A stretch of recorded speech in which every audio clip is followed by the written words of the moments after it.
कुछ ड्रामा हुआ उसके बाद वोटिंग है, क्या कहिएगा? नहीं, कोई ड्रामा नहीं हुआ। जैसा कि बताया हम लोगों ने कि 16 से ज़्यादा जन स्वराज के नेताओं को पुलिस ने कल पूरे शाम देर रात तक परेशान किया, उनको अरेस्ट सो कॉल्ड अरेस्ट किया है, लेकिन बेसिकली पेपर पे अरेस्ट नहीं किया, उनको डिटेन कर लिया है और फिर उनको अलग अलग थानों में रखा गया। थानों से हटाकर उनको कहाँ ले जाया गया ये किसी को पता नहीं था। रात में 2 घंटे के मशक्क़त के बाद ये पता चला कि उन सबको यहाँ से दानापुर शिफ्ट किया गया है। और जब इनकी हालत देखिए कि जैसे ही उन्होंने ये बताया कि दानापुर शिफ्ट किया है और मीडिया के साथी थे वहाँ, तो आधे घंटे के बाद पता चला कि वहाँ से उनको हटाकर शाहपुर थाना में रखा गया।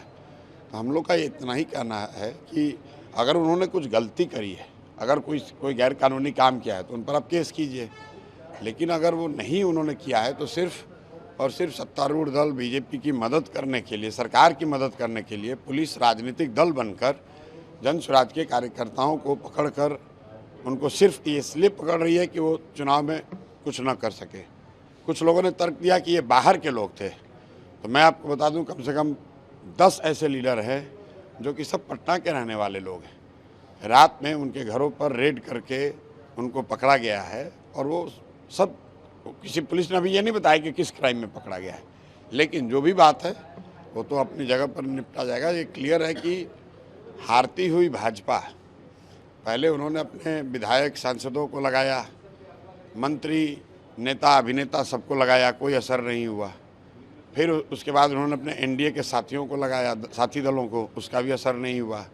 फिर इन लोगों ने बीमार नीतीश कुमार का एक फेक वीडियो भी जारी करके देख लिया, उसका भी असर नहीं हुआ। 2 दिन धुआंधार पैसा, घर घर पैसा बटा है। बिहार के लोगों के बच्चों के भविष्य की कीमत इन्होंने 1000 रुपये 1500 रुपये प्रति वोट लगाया है। जब कुछ भी काम नहीं आया, लोग पैसा लेने के बाद भी नहीं जब डिगे, तो कल इन्होंने पुलिस का इस्तेमाल किया है। और पुलिस का इस्तेमाल किया इसलिए कि सारे जो जनस्वराज से जुड़े हुए लोग हैं उनको पकड़ें ताकि हम लोग को परेशान कर सकें। अब सारे लोग, हम लोग तो आप देख रहे हैं थाने में बैठे हुए 3 बजे तक, लेकिन उसका कोई असर नहीं है। अभी चुनाव शुरू हुआ है, एक एक बूथ पर पोलिंग एजेंट, लोग कहते हैं कि भैया कोई पोलिंग एजेंट होना चाहिए।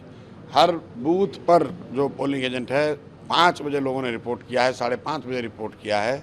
और मुझे खुशी है कि पोल शांति से शुरू हुआ है और परिणाम अच्छा होगा। सर, बीजेपी ने जो है वो एक कंप्लेन किया है इलेक्शन कमीशन में, कहा है कि वोटर आईडी अच्छे से चेक करना चाहिए क्योंकि जन स्वराज की तरफ से जो है फेक वोटिंग देने की कोशिश की जाएगी।